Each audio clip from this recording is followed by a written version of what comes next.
Maria had always been attracted to horror stories, but she never imagined she would live through one. At 27, she bought an old house in the middle of a forest. It was isolated and perfect for the tranquility she sought to write her novel. The house was large, with 2 floors and tall windows, covered in ivy. It seemed like something out of a fairy tale, but it soon turned into a nightmare. On the first night, Maria heard noises coming from upstairs. They were light footsteps, as if someone were walking back and forth. She tried to ignore it, thinking it was just the old wood of the house settling. The second night, she heard a faint laugh, almost like a child's. Determined to find out what was happening, she climbed the stairs with a flashlight in hand. When she reached the upstairs hallway, the laughter ceased. Only silence reigned. Maria began inspecting the rooms one by one. The last room was a locked attic. She searched for the key and finally found it hanging in the kitchen. When she unlocked the door, she felt a chill. The attic was full of old, dusty toys, and in the corner was a porcelain doll with a sinister smile. Over the next few nights, the noises and laughter intensified. Maria was exhausted and began having nightmares. She dreamt of a girl in a white dress watching her from the bedroom door. Desperate, she decided to investigate the house's history. She discovered that more than 50 years ago, a girl named Anna had died there. She had fallen down the stairs and broken her neck. Since then, it was said that her spirit never left the house. Maria tried to communicate with Anna, asking for peace. That night, she dreamt of the girl again, who was now crying. When she woke up, she saw the porcelain doll at the foot of her bed. Frightened, she threw it away, but the next night, the doll was back in the attic. The phenomena became unbearable. Maria decided to sell the house and move out. On the day of the move, while packing her things, she found an old diary under the attic floorboards. It was Anna's. In its last pages, the girl begged for help, saying something evil was chasing her. As she left, Maria felt one last shiver.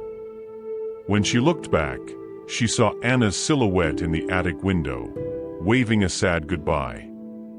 She never returned to the woods, but she knew Anna's spirit had finally rested. Months later, Maria tried to move on with her life in an apartment in the city.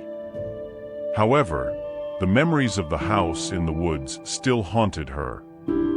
The nights were long and full of unease.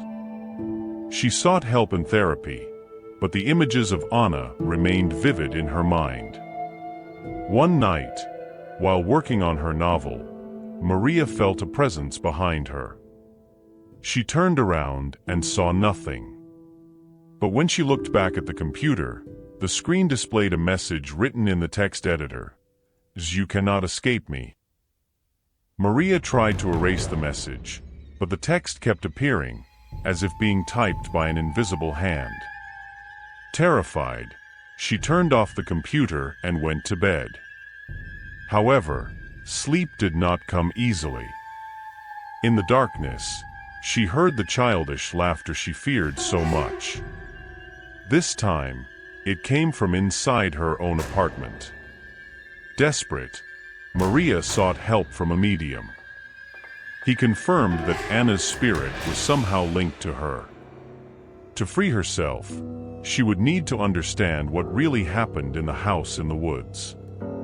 Together, they returned to the house. Upon arriving, the house seemed even more sinister than before. The medium began a cleansing ritual, while Maria tried to uncover more clues. In the attic, she found more pages of Anna's diary hidden behind a loose board. There, she discovered that Anna had not fallen down the stairs by accident. She had been pushed. The diary described a dark man, a frequent visitor whom Anna feared. He always came at night, and Anna knew something terrible was going to happen. In her last entry, she described how the man followed her to the attic and pushed her. While Maria was reading, the medium began to tremble. He felt the presence of the man described in the diary. An evil spirit still inhabited the house. The air grew cold, and the candles went out. Maria felt a cold hand on her shoulder, and when she turned around, she saw the dark figure with empty eyes and a malevolent smile. The medium quickly finished the ritual, trapping the evil spirit. Anna appeared again, this time smiling gratefully. She could finally rest in peace. Maria felt a lightness she hadn't felt in a long time. As she left the house, Maria and the medium said a final prayer. She knew the house in the woods still held secrets, but she now felt free. She returned to her apartment, where she finally managed to sleep peacefully. Over time, Maria finished her novel, which became a bestseller.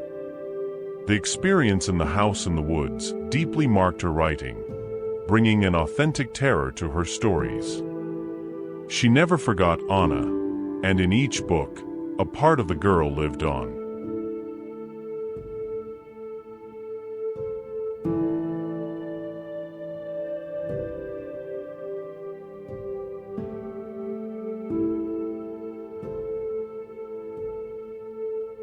João was always fascinated by antiques.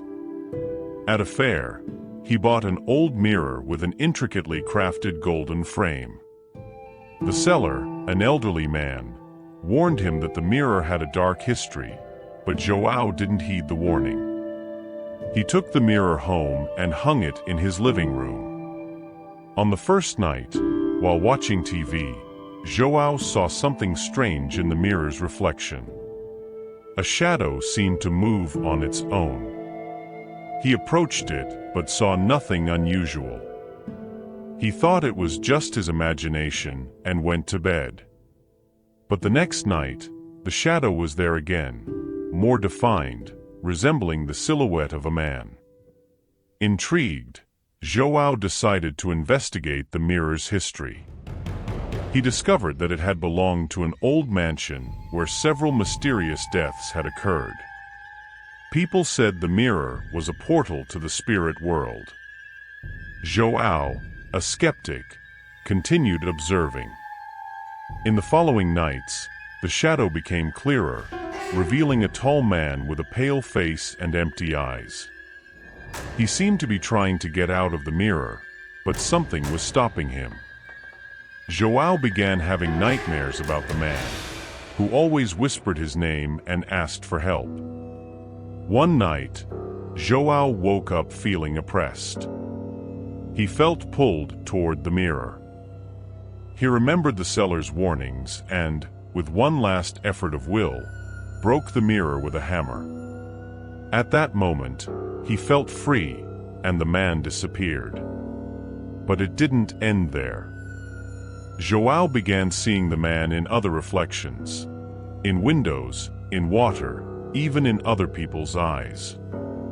It seemed he was now trapped in all reflections, forever chasing João. And so, his life became a hell of mirrors, from which he couldn't escape. One morning, João woke up feeling empty. He decided to return to the antique shop where he had bought the mirror, hoping to find some solution. The place was closed and seemed abandoned for years. Desperate, he sought help in online forums, where he found others who had similar experiences with cursed objects. Among the messages, one caught his attention. It was from a woman named Clara, who claimed to have gone through something similar. João contacted her, and they arranged to meet. Clara explained that she had found a way to deal with spirits trapped in objects, performing a purification ritual. The ritual required specific items: salt, black candles, a silver bowl, and a photograph of the spirit. João didn't have a photograph, but Clara explained he could draw the man's face. They spent the night preparing everything. João drew the man's face with uncanny accuracy. At midnight, they began the ritual. Clara traced a circle of salt around João and placed the candles in the 4 directions. João held the silver bowl with the drawing inside. Clara began chanting in an ancient language. The air grew thick and cold, and João felt a presence around him. The man's reflection appeared in the bowl, distorted and furious. Clara continued chanting, and the drawing began to burn slowly. The spirit of the man fought to escape, but the flames consumed him. João felt an instant relief when the ritual ended. For the first time in weeks, he felt free. The reflections returned to normal. João could look in the mirror without fear. He thanked Clara and returned home, determined to restart his life. He stored the broken mirror in a storage unit, where he hoped it would be forgotten. Over time, João overcame the trauma and returned to collecting antiques, but with more caution.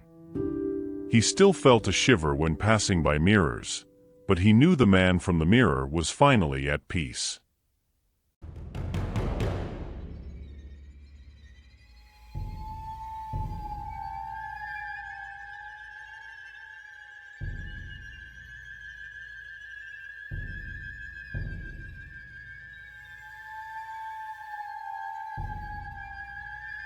Anna always loved dolls, and her grandfather gave her a handmade rag doll when she was 6 years old. The doll, named Clara, had eyes embroidered with black thread and a friendly smile. It was Anna's favorite, and she took it everywhere. At 10, Anna began to notice strange things. At night, Clara seemed to change position by herself.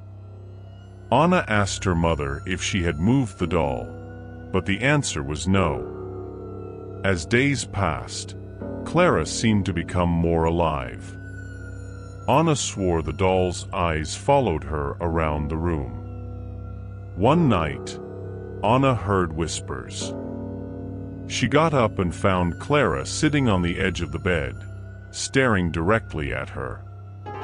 Scared, she threw the doll in the closet and locked the door. But the whispers continued, now more intense and anguished. Anna decided to investigate the doll's origin. She discovered that her grandfather had made it from the fabric of an old dress belonging to his sister, who had mysteriously disappeared as a child. She began to believe that her grandfather's sister's spirit was trapped in the doll. Desperate, Anna tried to get rid of Clara. She threw it into a river, but the next day, the doll was back in her bed, wet and dirty. She tried to burn it, but Clara wouldn't catch fire. Finally, Anna took the doll to an old witch in the town, who explained that the spirit needed to be released. She performed a ritual to release the spirit, and finally, the whispers ceased. Anna never saw Clara again. But sometimes, in the silence of the night, she still felt like she was being watched. Even after the ritual, Anna still felt connected to the doll. She decided to investigate her family's history further. She spoke with her grandmother, who revealed details about her grandfather's sister, named Isabel. Isabel had disappeared under mysterious circumstances, and the family had never gotten over the loss. Anna discovered an old trunk in her grandmother's attic, full of letters and old photographs.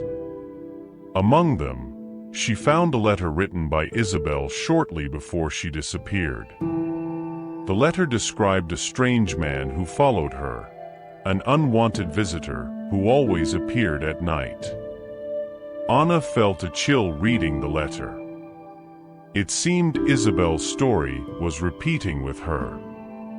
Determined to uncover the truth, Anna began researching old newspapers and town archives. She discovered that around the time of Isabel's disappearance, there were reports of a man who kidnapped children. With the help of a local historian, Anna discovered that the man was a former employee of the factory where Isabel's dress was made. He had been fired for inappropriate behavior and vowed revenge. It was suspected that he kidnapped children and kept them captive, but he was never found. Anna began to feel an even stronger presence as she investigated.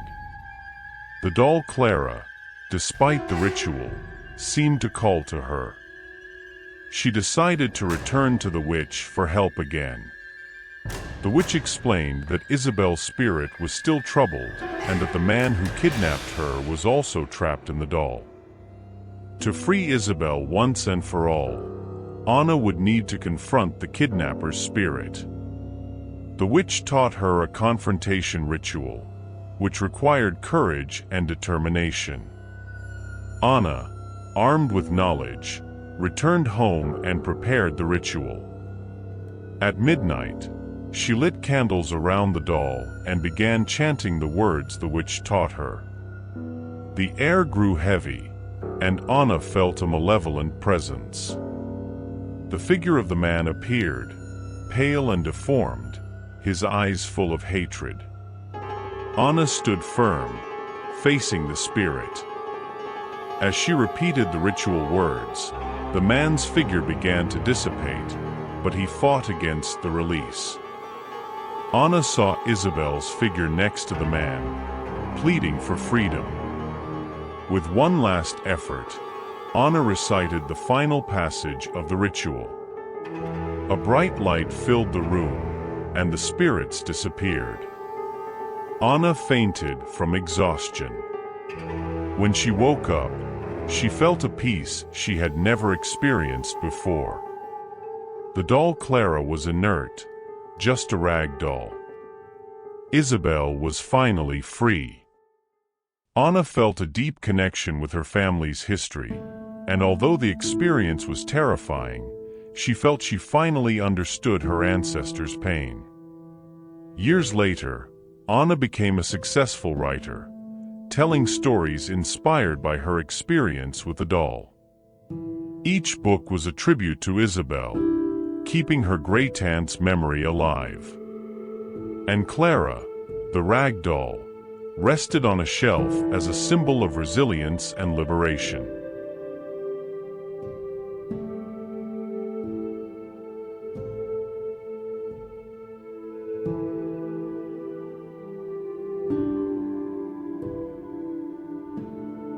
Carlos was an urban explorer, passionate about discovering abandoned places. When he heard about a psychiatric hospital closed decades ago, he decided it would be his next destination. The hospital, located on the outskirts of town, was famous for its inhumane practices and the disappearance of patients. Carlos entered through a broken window and began exploring. The corridors were dark and covered in graffiti. In the rooms, he found rusty beds and old medical equipment.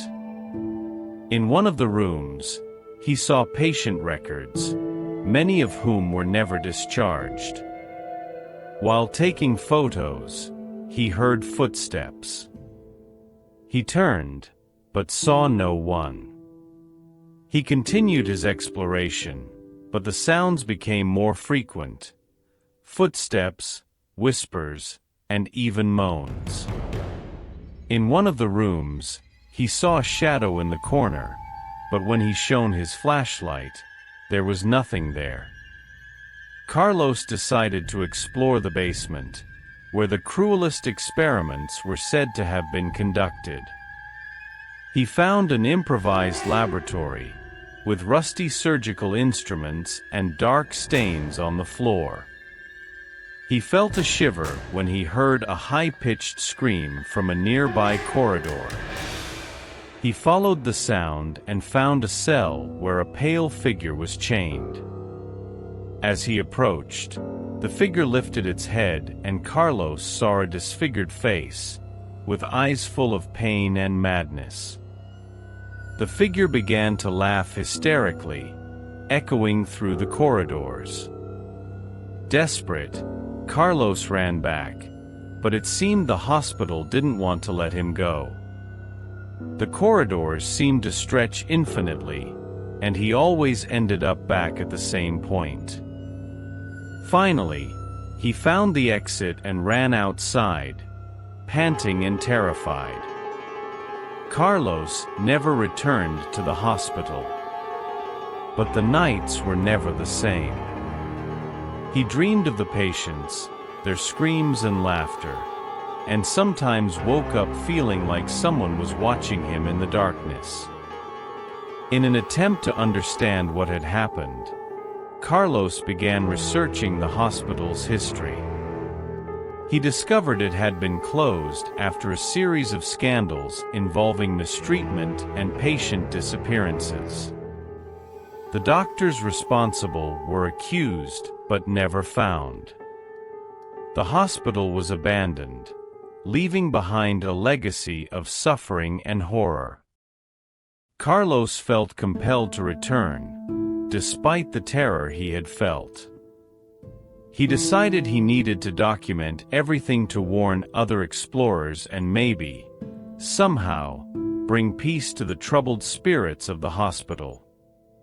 He gathered a team of friends who shared his interest in haunted places and returned to the hospital, equipped with cameras and audio recorders. They entered through the same broken window, but this time they were more prepared. The sounds of footsteps and whispers started almost immediately, but now Carlos was determined to move forward. The team set up cameras in various strategic points and began investigating. In the basement, where Carlos had seen the pale figure, they found a series of cells. In each one, there were marks on the walls, as if someone had desperately tried to escape. As they reviewed the recordings, they realized the whispers were not just random noises. They were voices repeating words like "ye help, ye, and ye leave." In one of the cells, they found a diary hidden under a loose board. It was from a patient named Maria, who described the horrors experienced in the hospital. She recounted cruel experiments and tortures conducted by the doctors. Maria believed the doctors were trying to trap the patients' souls to gain some sort of mystical power. While Carlos read the diary, the temperature in the room dropped drastically. The team felt an oppressive presence. Suddenly, the cell doors began to slam violently. The cameras captured shadows moving quickly through the corridors. Desperate to leave, they followed the corridors back to the exit. But, just as before, it seemed the hospital was distorting space around them. They found themselves again in the improvised laboratory. The pale figure appeared again, but this time, it wasn't alone. Other patients, with disfigured faces and eyes full of pain, emerged from the shadows. Carlos felt a wave of despair and guilt. He knew he needed to free these souls somehow. He remembered Maria's words in the diary about a ritual of release. Along with the team, he prepared to perform the ritual. They lit candles and formed a circle, reciting the words Maria had written. The spirits began to react, screaming and crying, but gradually, the atmosphere changed. The oppressive presence diminished and the patients began to disappear, one by one. The pale figure was the last to leave, but before disappearing, it looked at Carlos with an expression of gratitude. When they finished the ritual, the hospital corridors seemed normal. The team found the exit without problems. Carlos felt a huge weight lift off his shoulders. They returned home, knowing they had helped bring some peace to those tormented spirits. Carlos wrote a detailed article about the experience, warning other explorers and telling the story of the forgotten patients. He became an advocate for preserving the memory of those who suffered in the hospital, working to ensure places like that were never forgotten or ignored.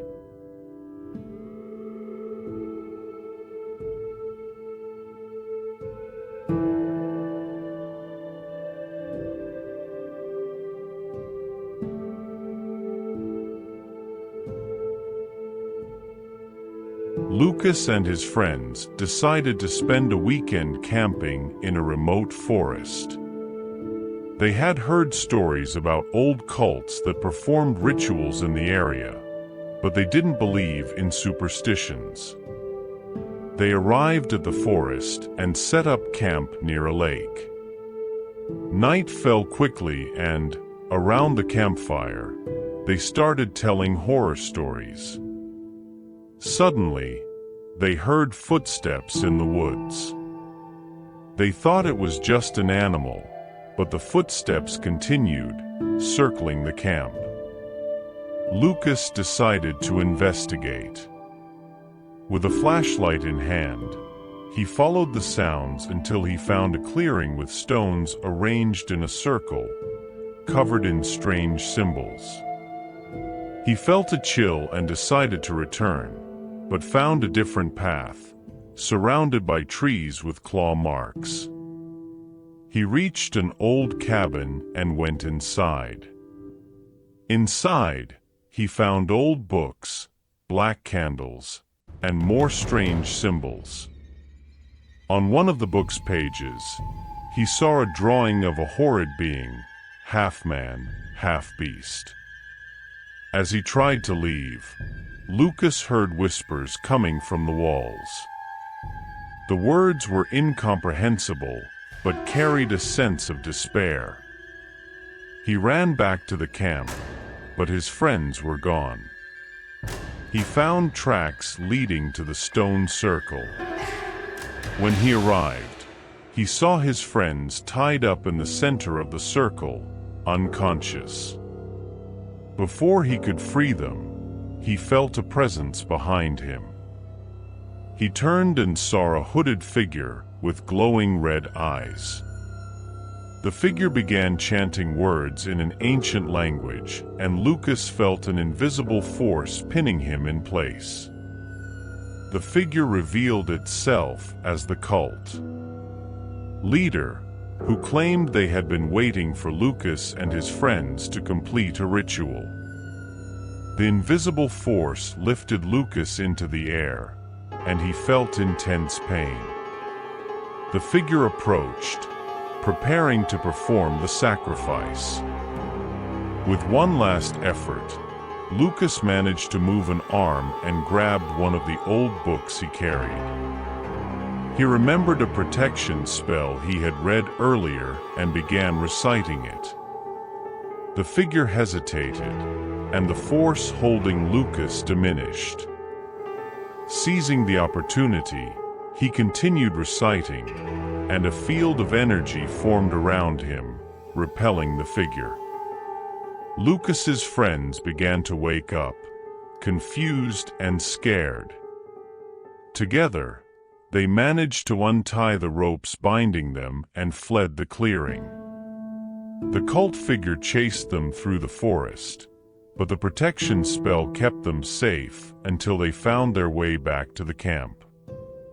Without wasting time, they dismantled the camp and ran to the car. They drove to the nearest town and reported the incident to the police. Authorities investigated the forest, but found neither the cabin nor the cult figure. Only the stones in the clearing remained as proof of the night's events. Lucas and his friends never forgot that experience.